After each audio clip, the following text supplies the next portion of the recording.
Hello, ma'am. Good day, ma'am and sir. My name is Rosel Sigamueda. I'm from Pangasinan, Philippines. I am married and I have two children. My son's ages is 16 and 9. Can you tell me about your work experience? Yes, I had already experienced working as a helper here in the Philippines, ma'am, with madam and her two children.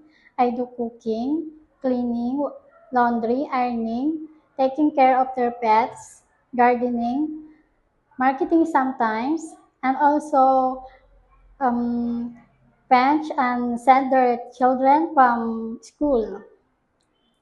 I cook Filipino food like adobo, kare-kare, menudo, sinigang, chicken soup, lumpia, pansit, vegetables also. So why do you want to work in Hong Kong? Because I want to support my children, especially my eldest son. He is graduating this year, and I want him to send his school in college. How long you expect to work in Hong Kong? As long as they need mom, they need me, my employer. Okay. Thank you for your time. Thank you, mom.